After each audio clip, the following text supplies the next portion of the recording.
SC వర్గీకరణ కమిటీని ప్రధానమంత్రి నరేంద్ర మోడీ రద్దు చేయాలని మాల మహానాడు రాష్ట్ర అధ్యక్షులు బండ్ల జయరాజ్ డిమాండ్ చేశారు.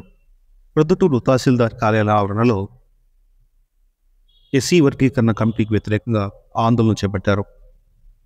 సుప్రీంకోర్టు, ఇతర కోర్టులు ఎస్సీ వర్గీకరణ కేసును కొట్టివేసిన దాన్ని ప్రధానమంత్రి నరేంద్ర మోడీ ఎస్సీ వర్గీకరణ కమిటీ వేయడం అమానుషమని అన్నారు.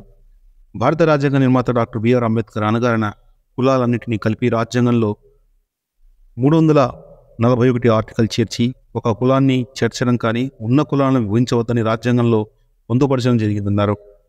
దళితులకు న్యాయం చేయాలని ప్రధానమంత్రి మోడీకి ఉంటే అన్ని రాష్ట్రాల్లో ఉన్న ఎస్సీలకు రిజర్వేషన్ శాతాన్ని పెంచాలని, జనాభా అనుగుణంగా వాటి శాతాన్ని పెంచి ప్రతి కుటుంబానికి 3 ఎకరాల భూమిని, ఇతర సదుపాయాలను, ఖాళీగా ఉన్న ప్రభుత్వ ఉద్యోగాలను ఇవ్వాలని ఈ సందర్భంగా బండ్ల జయరాజ్ డిమాండ్ చేశారు.